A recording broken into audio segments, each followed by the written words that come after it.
The other piece of knowledge that I can potentially pass on is the job opportunities was really prepare myself and do all the activities that could really set me apart from other potential candidates. And, the first thing that I wanted to do early on was... Welcome back to another episode of the Career Starter Podcast. My name is Ashley Mesquite and I'm your host. If you've already subscribed to the show, thank you very much. But if you're new, please go ahead and subscribe because today, like every day, I'm going to be bringing you amazing guests and we're going to uncover the tips and strategies that will help you get your dream job. And once you're in that job, help you launch your career and accelerate it like a rocket ship. In today's episode, I talked to Justin Kell. He's an equity research associate at TD Securities. Prior to that, he did his MBA at the Rotman School of Management at the University of Toronto. It was a great conversation. Justin talked about how he secured coffee chats or informational interviews, what made the biggest difference in helping him secure internship, how to leverage non-traditional educational backgrounds, tips to get people to really reply to your cold outreach, what not to do in informational interviews, and what distinguishes an average equity research associate from someone who's a star. We also talked about a lot more there. So let's jump in. Okay, Justin Kell, great to have you here. Thanks for joining us today. It's exciting and interesting, and you've got, I think, a great story to tell. So let's jump right on in. Justin, why don't you start out by just giving us your background and tell us where you are and how you got to there?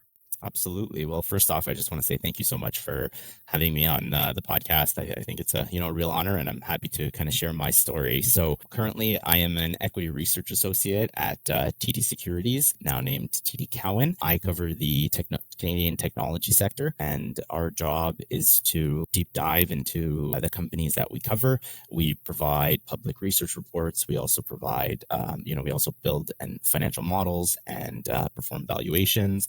And we also, engage with both, the sell side and the buy side and helping, make investment decisions with our expertise in our sector coverage. So before TD, I was actually in school. I had just graduated from my MBA at Rotman at the University of Toronto. I thought it was a fabulous 2 years experience, met a lot of fantastic people that I'm still connected to this day. During my time at Rotman, I actually also did an internship in equity research, and we can get into, the internship experience as well later on. But I think it was, a really good kind of summer employment experience that really, showcased the role and what I wanted to do full time after graduating. Prior to Rotman, I actually was also at TD, but in a different department. So I worked in TD Private Wealth Management, and I worked with two senior investment advisors, helped manage high net worth Canadian assets. We did everything from investment management to financial and retirement planning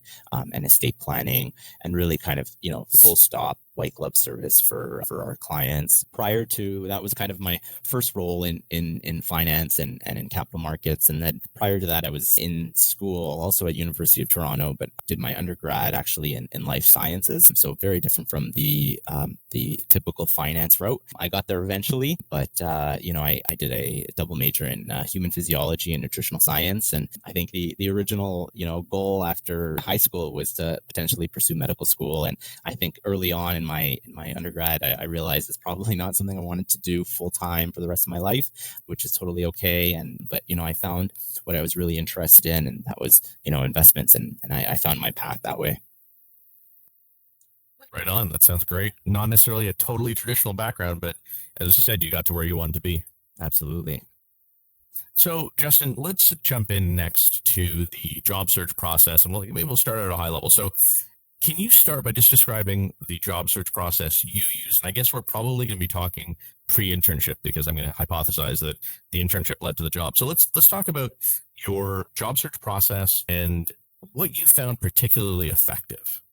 Yeah, so definitely it can be intimidating, especially a role in capital markets can be quite competitive. I came into the MBA also with a CFA as well. And, I think the first expectations was, I have a CFA, this will get me the job, no problem. But, I think you quickly realize how competitive some of these roles can be. And so I kind of knew that kind of coming into it. So how I, pursued the job opportunities was really prepare myself and do all the activities that could really set me apart from other potential candidates. And, the first thing that I wanted to do early on was connect with as many people as I can, both senior and junior at various different firms, various different roles, and ask them, about their experiences, the things that they like, the things that they didn't, and really what differentiates a good candidate with a bad candidate, or, a non-successful candidate. And I think I spoke with a lot of great people who gave me a lot of great advice. The other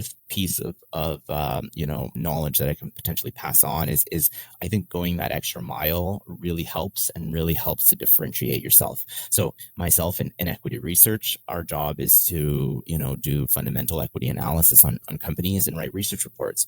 So to do that, what I did on my side and the part-time was to write my own, mini research reports on companies that I personally enjoyed, following and studying. And what that did is that built a portfolio of research that I could then go to potential employers and go to the network with and say, hey, I built this. What do you think about it?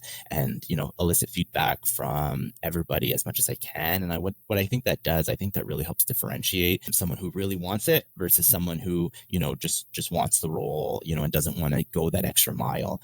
At the end of the day, I think I came into it, speaking with potential employers and really demonstrating my passion for the industry, and really, the work ethic that I'll bring.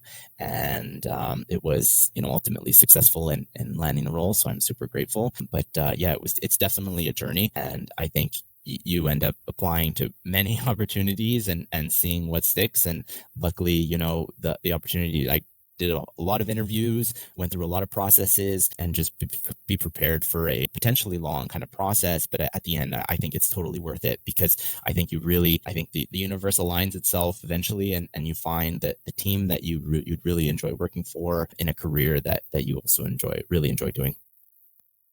Awesome. Justin, I'd like to dig a little deeper, if we can, into, you talked about writing reports. So what that looks like then is, if I'm understanding correctly, while you're in your, say, first 4 months of MBA, the September to December period, you're getting settled, getting acclimated, going on school. I'm assuming your grades are going to be something that was at least relevant and important. And then while you're doing that, you're also taking the time to start writing mini research reports along the way. Is that right? Yeah. Yeah, no, I would definitely say that's correct. I think the first intro to the MBA, there's a lot going on. A lot of people want, to share, their time, and you want to kind of reach out to everybody. You want to do everything. I think that the MBA, I think, is great for that, because there are all these clubs and activities that you could potentially do, and case competitions.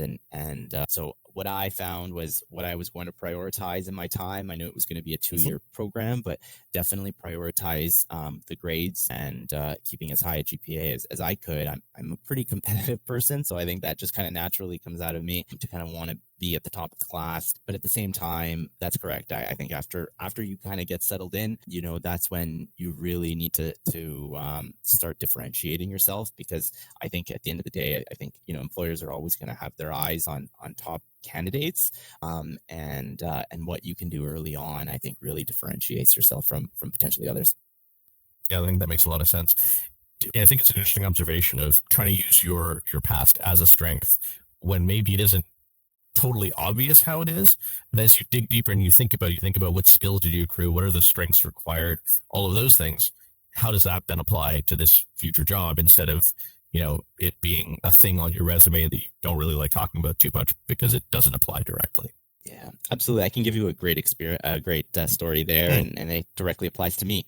So like I said in my intro, I did my undergrad in life sciences. So I, was doing chemistry labs, while other, potentially, people interested in finance were doing internships through their undergrad in investment banking or, investment management. So how I leveraged the science background in me, even though I didn't pursue the field of medicine, but was really, hey, what is science, and what does it mean to be a good, researcher? And that's, you have a strong analytical framework that you build throughout undergrad. That's what school, I think, taught me is how to be a really good, thinker, critical thinker, and kind of have this analytical framework where I'm always trying to kind of reject a null hypothesis. And I took that knowledge and took that framework and, tweaked it in a way where it could apply to the field of finance and the field of capital markets. So I tend, so when, I'm in my current role now, I tend to analyze things. I think I analyze things a little bit differently than some of my peers who went that traditional finance route. So that's a story I tell because it's like, hey, I didn't have the finance background. I did all the activities that I needed to do to prove the technical skill set through the CFA and through, the internship and some other activities through the MBA. But ultimately, this is why I potentially can bring something different and unique to the thinking of this firm instead of, the typical, traditional route, which there's nothing wrong with it, of course. But I think, having a different experience can sometimes be a plus rather than a minus. For sure. Let's move on to informational interviews. The students know that they have to do coffee chats and talk to people in the industry and get to know the role, get to know the job, stuff like that. There's a variety of things we can talk about around there. Maybe first, let's start with, how did you secure these? How did you get people to say, yeah, sure, I'll take 15, 20 minutes, half an hour and speak with you? Yeah, for sure. I think LinkedIn as a platform is incredibly powerful to connect professionals. I think, there's the way to do it where, you can connect and reach out through, the direct message feature. Sometimes the opportunity will allow itself and they'll respond and you can ask for time. But I think the best way to go about a direct message like that is to, again, kind of be a little bit more personable than just a generic, hey, can you offer some time? What I did, kind of going back to some of those research reports, I'll include that in the LinkedIn message and I'll send it through. The other thing was, I think through the MBA, you get to talk to a lot of people and there was a lot of industry nights. And I think not being afraid to put yourself out there is really important through some of these networking events and mingle your way through the conversation. Sometimes it's scary to kind of be vulnerable like that, but I think it's incredibly valuable because at the end of the day, the people, I would say, whether it's alumni or whether it's industry professionals, they're there because they want to help you. So understanding it from their perspective, kind of makes things a little bit less scary. So connecting people through network events and then following up with them after, taking the card or grabbing their email and, reaching out to them afterwards is I think a really, really powerful and personable tool because they'll remember you versus that LinkedIn message where it might work, it might not, just because, some of these industry professionals just get so many requests. The other thing I would say is activities through the school, whether it be case competitions or other student groups, student clubs. So I was part of the Rotman Asset Management Association, which in my first year was, great to participate in all the activities. And then I wanted to kind of give back afterwards and I wanted to build some leadership qualities. So I was actually co-president of the club in my second year. And then the other thing, because I had such a passion for investments and finance, I was also part of the Rotman Student Investment Fund, where I was an analyst in my first year analyzing companies to potentially pitch for the student fund. So activities like that, I think are really helpful because they connect and bridge that gap between, the industry and professionals with the students. And I think if you can be personable, that will always make a bigger impact on the person that you may want to, have a conversation with down the road. And I think I ultimately also believe in just good karma. And I think if you do the right thing and want to pass it forward, eventually good things will reciprocate down the road. So if you have what's called a positive brand, and people know you for always being nice and that kind of gets around. I think I can speak for our finance in Toronto, Bay Street. It's a quite small industry and I think you're always going to, run into someone afterwards. So I think if you can make a positive impact in it somewhere, I think that'll come back and be a positive later on. Justin, let's dive deeper into the comment you made. I think it's really just for our audience. Some people will call them informational interviews. Some people will call them coffee chats. It's essentially a conversation with someone in the industry as you're trying to get to know the industry, get to know the company, learn a little bit more about it and build your network. So when I say informational interview or say coffee chat, that's sort of a synonymous thing. But let's talk about LinkedIn. So someone like you, I imagine, and I know a lot of LinkedIn messages. What are the characteristics of a LinkedIn message? You touched on this a little more, but I'd like to dive deeper. What are the characteristics of a LinkedIn message to you, asking to chat with you, that is more likely to get you to respond? As much as I'd like to help as much people as I can, our time is limited, that we have limited bandwidth. We're an industry that sometimes has long hours as well. So it's hard to kind of connect with everybody. So what I think the messages that are the most powerful are the ones that have some sort of, personal connection. I think if someone goes that extra mile in the message and, really conceptualizes whether it's your background or make a connection with their current experience. For example, hey, Justin, I'm looking to get into equity research. I also did an undergraduate in science, for example. Just try to make some sort of personal connection instead of just the generic, hi, I'd like to chat. And as an alumni of an existing network, that might also help as well. Just understanding the connection. And if you really are interested in this role, activities that I mentioned earlier, like the research reports, I thought were extremely powerful to attach them to LinkedIn messages. I think that just is a good selective filter for me to understand if someone really wants this role and is not just sending 100 messages to 100 different, industry professionals from various different jobs, just trying to see what sticks. Doing activities like that, I think, really differentiate yourself and are higher chances of getting a successful reply. So what it sounds like is I try to identify ways you're connected, things you have in common, something that stands out that you're doing where the person, the recipient might look at it and go, wow, that's pretty impressive. They seem to have a real, this is more than just a passing fancy. This somebody seems pretty serious about it. Those are some of the things on a LinkedIn message that will sort of increase the chances. Do you typically look at someone's profile as well? Because I would think that the better someone's LinkedIn profile, the greater the chance that someone looks at it and says, actually, this person might be someone we could theoretically hire, or, I'd like to have a chat with them. Oh, absolutely. I think that's a great point that you bring up, because I think successful, profile that's really thought out really can go that extra mile.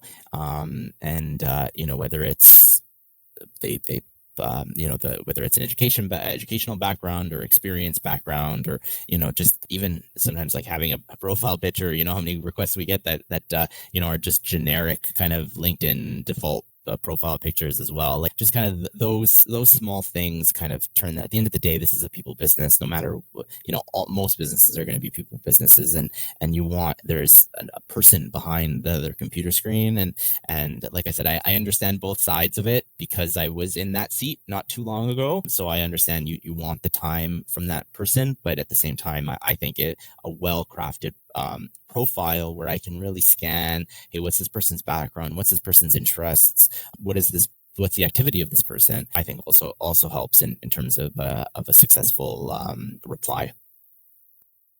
Justin, when you think about trying to maximize the value of these informational interviews or coffee chats, is there anything that stands out to you that you think back and you're like, I made sure to do this, and this, and all of them because of, and what the particular reasons were?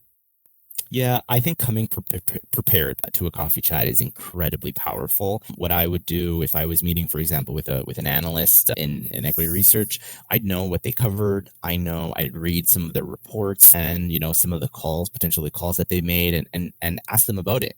Hey, I read your paper that you published, last week. Why were you thinking about things this way? Or what made you think of, downgrading or changing the rating on a specific stock? Things like that, where get inside their head and kind of showcase again that you did your homework. I think that can be incredibly powerful. And at the end of the day, what you get is direct advice from someone in the seat that you're potentially looking to, find a job and a career in, who's had the same experiences. And I think, whether it's a junior person or a senior person at the firm, I think both can add unique perspectives that when you get inside kind of their head. I think the second is ask a lot of open-ended questions instead of that illicit dialogue. And I think, I think it's really important that the conversation flows naturally. If it feels very transactional and, it's just, a gauntlet of questions and then it turns into just no, yes, yes, no, I think can really be, a difficult experience, I think, on both ends. So I think, that personal connection that you can make and have a conversation that can flow, I think is incredibly important. And I think I think also coming, professional, if you're meeting for coffee, it's being there, 5 minutes early and just, saying, hey, I'm here. I think that can go a long way as well, and just that showcase that professionalism. Obviously, you don't want to show up to these events, sloppy looking or anything along those lines. But I'm not saying you have to wear a full tuxedo or a suit, but you can just look professional in a way where you want to. You're there for a reason, and you're there to learn from a different person's perspective about their role. And I think if you expect something out of it, I think that's probably the wrong way to go about it as well. Whereas if you expect to be connected to someone else, or if you expect a job after you meet with someone, I think that can almost set yourself up for failure. Whereas if you go into it open-minded and really just willing to learn from that person and gain insight and experience, I think that those types of conversations, I think, are far more powerful. So now that you're on that other side, as you alluded to, I'm curious sort of on both perspectives of things you've seen when you've done informational or coffee chats with people where they reach out to you, things where you met them and you walked away thinking, wow, that's a pretty impressive person, or they really stood out to you. Was there anything that jumps out that way? Yeah, I think someone who really did their homework really is helpful. Someone that's, like, for example, scanned my LinkedIn and asked me, hey, you did a couple years in private wealth management before you did your MBA. Why don't you tell me about that? It has nothing to do, they might be interested in equity research, but, I think, making that human connection, I think, really makes the conversation a lot better and shows me that you did your homework. And the second thing is come prepared with, I think if you want to go down the more technical route, if you've had a couple conversations and you know about the role and you want to perhaps talk about, my views and my thoughts about some things that I might be doing, I think that's also, really powerful because it shows that they're tuned in, for example, to, the broader capital markets and they want to learn more. I think, this is an industry, or at least the industry that I'm in, where you're always continuously learning. And I think someone with a similar mindset where they want to learn and they want to continuously get better, I think is also will help improve, the perception from the other side of the coffee chat, from the person, from the professional's perspective, and really come away with someone who really cares about the role and wants to, get better and potentially, do this one day. For sure. On the flip side, and it may just be the inverse of some of the stuff you talked about, is there anything, are there any common mistakes people make that you've observed or you've sort of seen colleagues or peers back when you were in school? Yeah, definitely. I think the first one is definitely asking if, if there's a job available, or, if they're again, making it more transactional where, hey, I did the coffee chat. Now, can you hire me? We understand that there's value in these conversations, but it is not the end all be all to getting a role and successful in landing a role. So if you, again, come into the expectation that's going to be more informational and not transactional, I think that is the first thing. The second thing, again, is probably coming without any sort of background, without any sort of not doing the homework kind of per se, where, it's okay if you don't know anything about the role and this is your first coffee chat with someone in that role, and that's totally okay. But the very least that you can do is know my background, and know, where I came from. So you could potentially, ask conversations that way. If you are the one requesting the chat, you should probably be the one directing the conversation and asking those questions. And again, if you want to, potentially, make a good impression, I think, some of the stuff that I mentioned before, but also, being professional, not being late, not looking too sloppy. Some of those, perceptions also come to mind as well. I think it's an interesting observation. It's not, I wouldn't say forgivable, but it may not be a big deal if you don't know details about the role if you're in early stages. But knowing what you can and should know by that point, knowing that, what your LinkedIn bio says, that's something you should know. That's something someone should know. So being familiar with the things that at minimum you really ought to have worked out. It's a little bit like don't ask questions that you can get a Google response to. Oh, absolutely. I think the LinkedIn profile is a low hanging fruit. It doesn't take, you don't need a subscription. You don't need to know, you don't have to have thoughts on specific things or have insight or experience. It's just one human connecting with another human at the very least, and starting from there and asking questions, even if they're very basic about the role. But I think those can be powerful as well. Do the bare minimum. It's probably a decent starting point. Yeah, for sure. Okay. All right. So let's just wrap up here in a second. I just want to talk briefly about the internship. You did an internship, I think, in between your first and second year. Let's do a couple of things. Let's talk about that transition step from coffee chats to actual interviews and how that thread line moves, or how you move along that thread line. And then we'll go into the internship after that. Yeah, absolutely. So I think, by this point in your, whether it's your MBA or undergrad, you've had, several conversations with many professionals. Hopefully you've made a positive impact. I've also had experiences where the potential employer, would send me an email and say, hey, I remember we had a conversation. I think you should meet, some of my colleagues as well. I think that, and I think what that does is that, it definitely gives you confidence that you made a positive impression. But I think at that point you can start almost putting together some of the pieces where, hey, there might actually be, an opportunity here for me to pursue. And you really want to kind of, put the gas pedal down and pursuing, following through with those conversations as well. And maybe with those, you do a little bit more homework where you want to really come across as someone who knows their stuff, because that could open up a door to a potential interview. So you do a lot of coffee chats. Like I said, the industry is pretty small. And then, when the opportunity comes to interview, I've gotten tons of times where interviewers like, hey, who at the firm have you spoken with? And that is a fantastic opportunity for you to say, hey, I did my homework. I took the initiative to speak with XYZ at the firm. We had fantastic conversations. This is what we discussed. This is what I got out of the conversation. And it really demonstrates to now the potential employer that you really want to work here. You understand the culture of the firm. You understand the working style, the role, the responsibilities. And that's where the coffee chat stage turns into a positive for you at the interview experience as well. Yeah, no, that makes sense. And it's usually something where you've done the coffee chats, they post, or you find out about a position that's open, you then apply for it. And the coffee chats you've done hopefully lead you to getting selected for those interviews.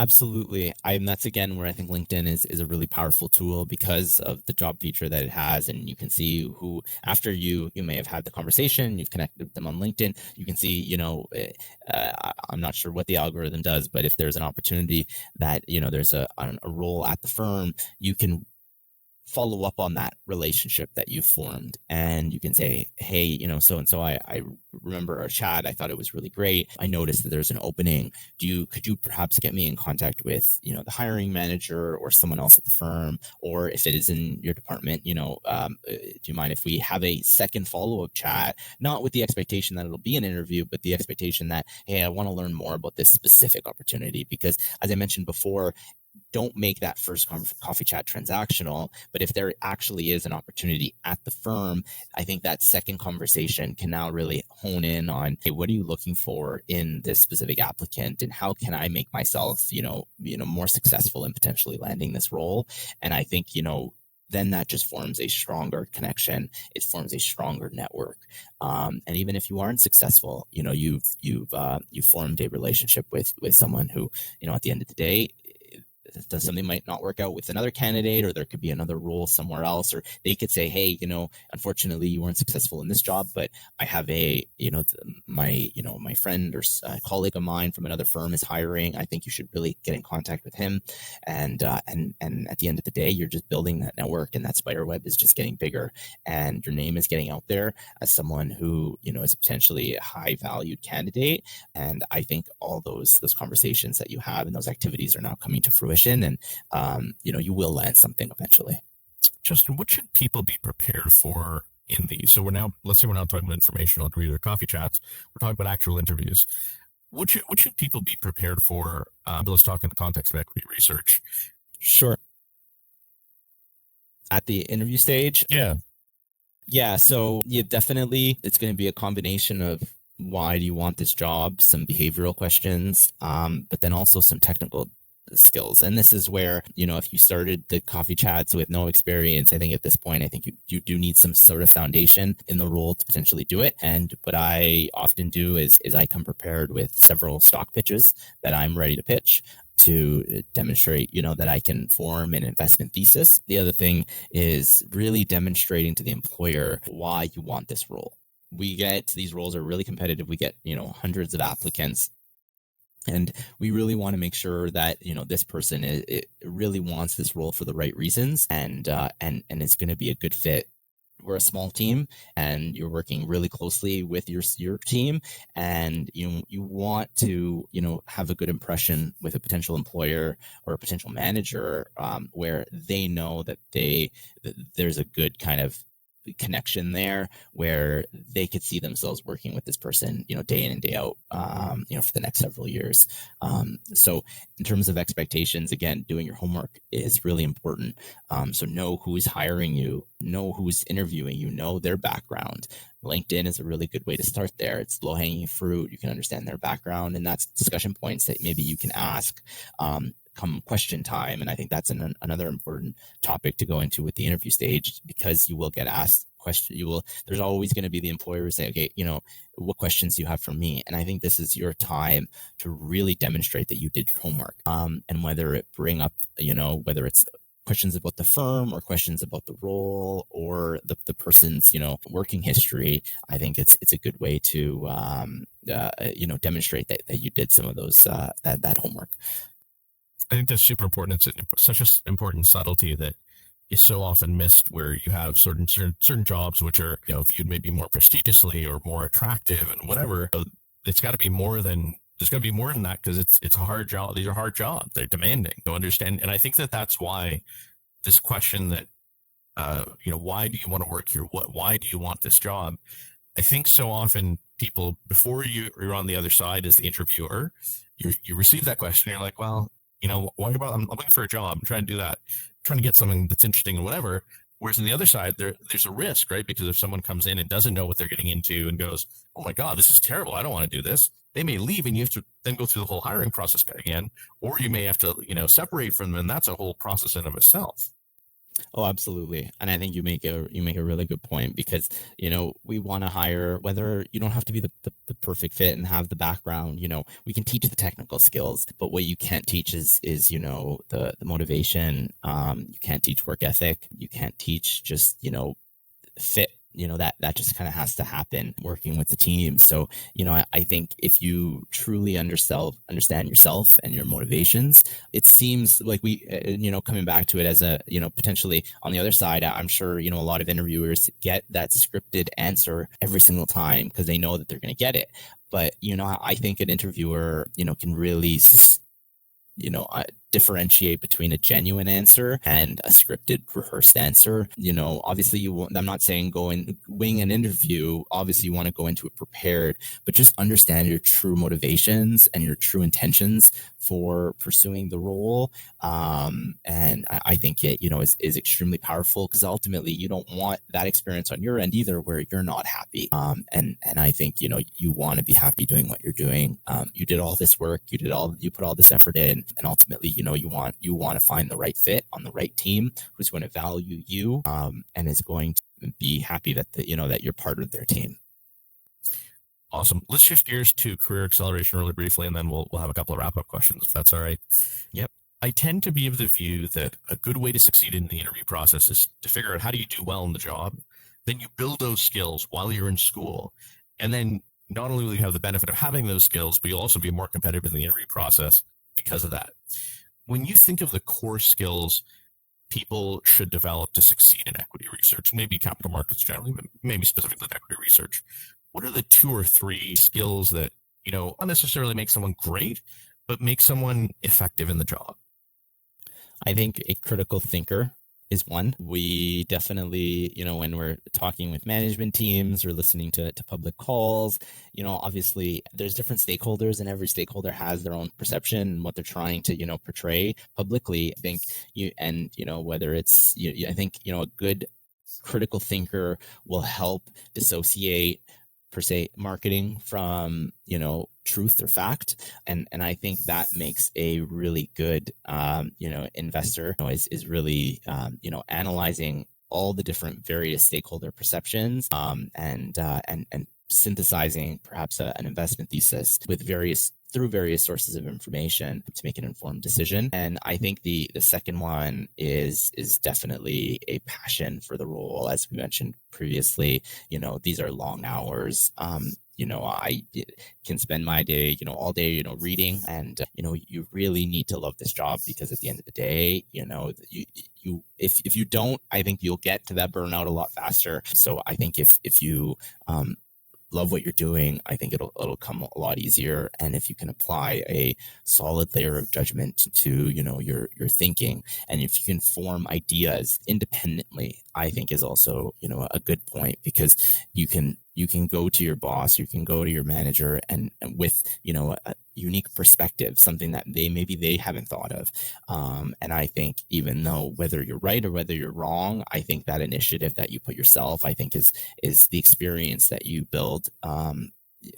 Over time, and obviously your pitches and your investment thesis will get better over time. But I think if you put that effort out there, I think eventually you will be rewarded and recognized by the firm as someone who necessarily isn't just an order taker, but someone who can also formulate their own ideas independently. Nice. Justin, one of the things I think when we've talked in the past that I thought was interesting was how you set yourself up to be successful right off the bat. Can you talk about some of those things that you did? Yeah, absolutely. So, as you know, before I even interviewed, I knew who was interviewing me. I knew the team. I knew what they covered. And when I was successful in getting the role, I knew I wanted to go in there day one. There is this in equity research, there's a pretty long initial ramp as you get up to speed with the companies that you cover. And I wanted to minimize that ramp as fast as possible. So what I had done is before I even started the role, I had, started reading the public transcripts, started reading public filings and annual reports of the companies that I knew I was going to cover. So even before day one of the role, this is all public free information that's out there. I came prepared, and I came with questions that, I could ask my boss to learn more things to help connect the gap, to help bridge the gap and connect the dots. Definitely minimize the time that it took, me to really get up to speed and start contributing positively to the team.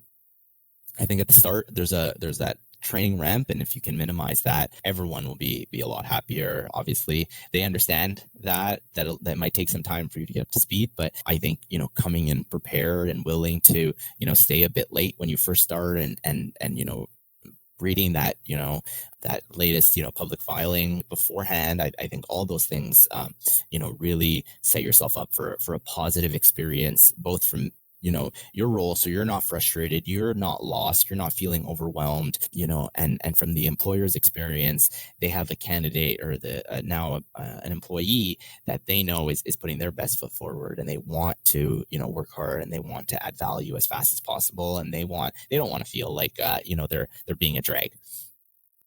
Absolutely.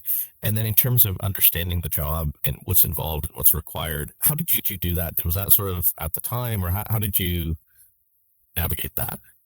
Yeah, so I think this is where all of those coffee chats and the internship experience, I think for me personally, I think was extremely powerful, because that internship experience really kind of opened the door to a world in equity research and what the role demanded. And I'm super thankful for, the team that I got to work for, because they didn't give me the traditional internship experience where it was like, hey, we just have some summer projects for you. They're like, hey, if you really want to do this role, this is what this job requires, and we're going to get you and do those activities. And I'm super thankful for it, because I came into the role full time afterwards with TD, and I knew the job. I took best practices from the internship experience and what that team was doing, and brought it up to my manager and said, hey, this is what we did at this other firm, and this is where this is what I thought was helpful that they did right and they did well, and maybe we can apply some of those activities to this role. So things like that, I think, really helped bridge the the day-to-day gap in terms of what was required. And I think the MBA I think also did prepare me well for the investment side, for the thinking critical side, from the case competitions and the research reports that I was writing. So all those didn't go to waste. The skills that I learned along the way are things that I apply every single day, and perceptions that I bring to the world and how I'm thinking about things, and it's really unique. And I think all of these experiences, going back to my undergrad, it all kind of culminates into the Right on. Is there anything that sort of really surprised you as you got into the job where you thought, I don't think I would have called that?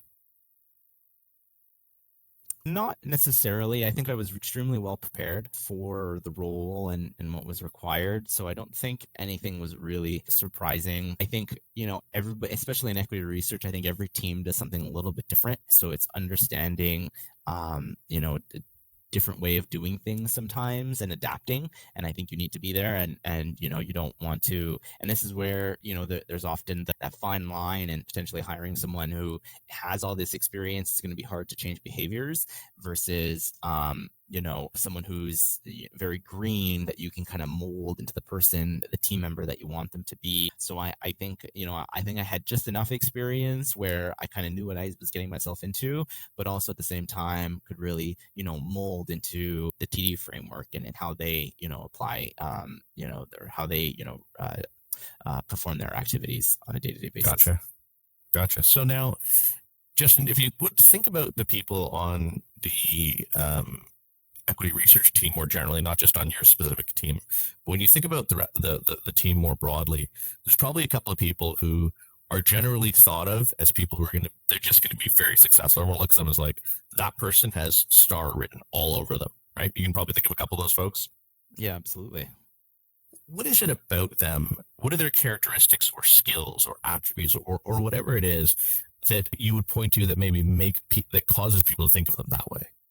Yeah, I think not afraid to be different, I think is one, is a different way to a different trait that I think is not as often kind of overlooked, because, then, like I said before, really being able to form your own ideas and bringing those ideas, to the team, to the various teams, I think can be really powerful, and start to build your own brand and be independent, and really kind of build a reputation for yourself as someone who can actually, form their own decisions and isn't afraid to necessarily put themselves out there and be wrong. I think that goes a long way. I think the second thing is something, as a firm, we're always trying to do better, and that's collaborate. And that's, taking the initiative and reaching out to that other team and saying, hey, how are you thinking about these things? Because we're thinking about, maybe a topic this way, what are your views? Because I think, you can also often have, even within the department, you can have these silos where independent thought is,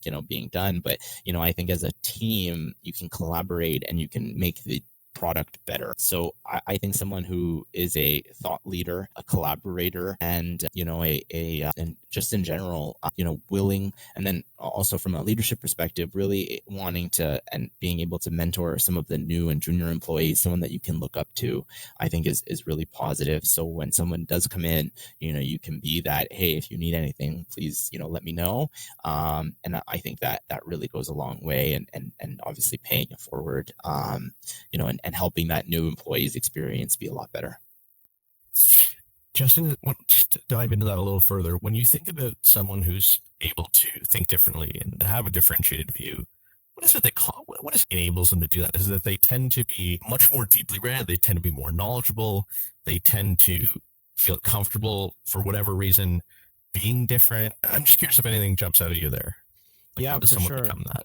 Yeah, no, for sure. I think I can talk from my perspective, where I do try to think differently. I try to be better every single day. And one thing that I like to do in terms of activities is I do a lot of reading. So I like to read various perspectives. I like to learn new things, whether it's, within my industry that I cover or within, other industries, and listen to podcasts as well. Or, I think, various social media platforms can also be extremely powerful in helping to kind of form thoughts that differ. And again, being able to synthesize all these various information that you might learn and, apply and being able to appropriately apply it to, your role and your circumstance as well. So I think reading is extremely important, especially a role in capital markets and investing. And I think that because I think often, people go through their day-to-day routines and, stay in their own little silo. But I think, to open themselves up, open their mind up, I think really helps the person develop these, independent thoughts. I think the other one is take initiative is another big one. Run with that project that you might have and go to your boss and say, hey, they're thinking about this, and say, okay, don't worry, I'll take this one back. Let me give it a stab on my own. I don't want my hand held. Let me try my best. And a good manager will allow you that freedom and that leash to kind of extend, but at the same time also be there if you want, to come back and perhaps, give you constructive criticism and help you get to that end goal. They might have something in mind, and maybe through the process, maybe it turns into something different along the way, but they can definitely be there as a mentor and help you on your journey. And I think that the power of a good manager and a good boss is extremely powerful. So it sounds like some of it is building the knowledge base to have a capacity to generate a different view. And then some of it is putting yourself in a position where you have the opportunity to take a view and develop and learn from that. Is that fair? Yeah, that would be a good way to put it. So I think it's a combination of the environment that you're in, the initiative that you want to take, and also some of the outside activities that you do to help expand your mind and help understand the world around us. Cool.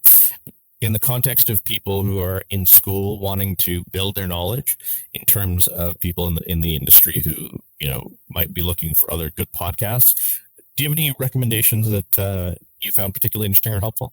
Yeah, so two that I listen to religiously. One is Business Breakdowns. I think it's a fantastic podcast that goes in depth about a company, and sometimes they're related to companies that I cover in equity research, and sometimes they're not. But it's just really I find it fascinating to learn about new businesses all day in and day out, different business models, different industries, and I think that podcast is fabulous. The second podcast that I would recommend is Capital Allocators. It's taking the perspective from whether it's a portfolio manager or chief investment officer, public equities, private equities, pensions, endowments, but taking that perspective in their shoes and their career experience and what makes a good firm, what makes a firm better, some difficulties that a firm might have faced and some decisions that they've made, and the culture that is a culture is a culmination of people in an organization, but it can be extremely powerful. And what makes a good culture and what makes potentially a bad culture, I think the perspectives that some of those guests bring to the show are fantastic. So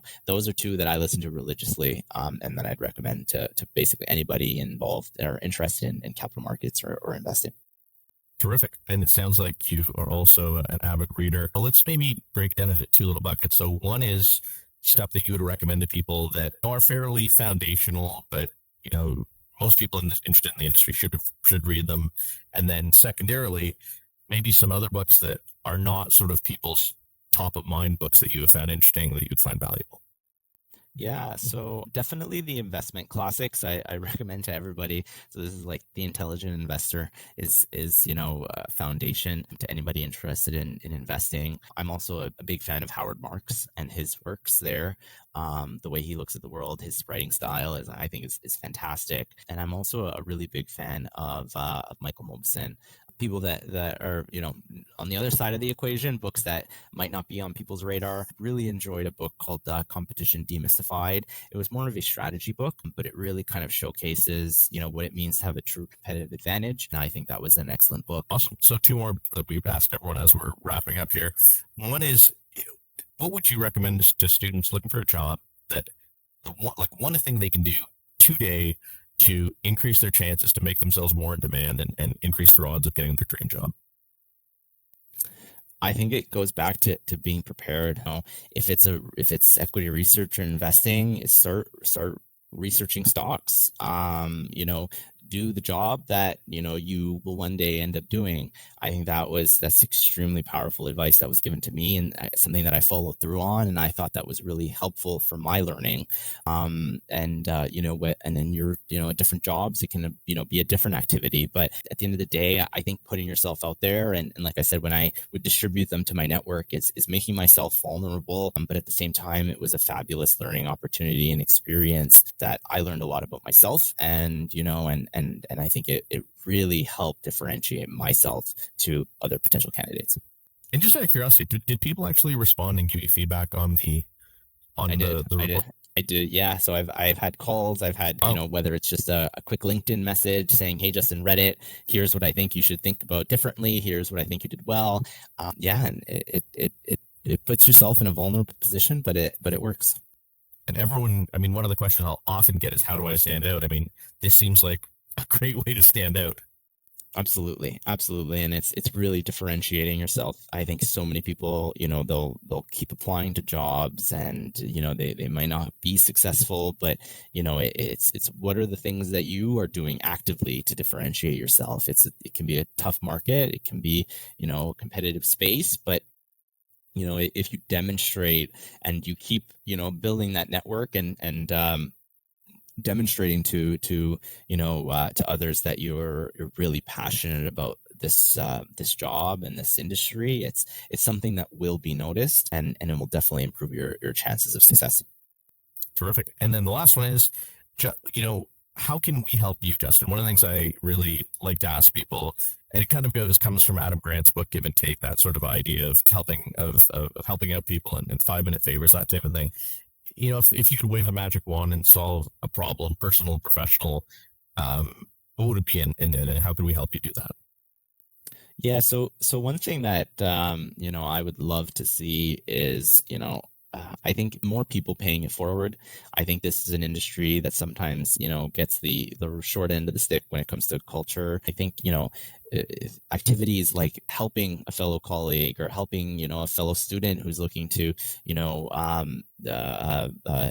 potentially be a part, break into the industry, and, being humble and passing that experience on and helping others, I think can go a long way to kind of, breaking that old school stigma of capital markets. And I think, ultimately, it makes a better working culture for everybody. And if there's, if you can help one person, then, you're really making a difference in someone's lives. And ultimately, I think that makes the world a better place.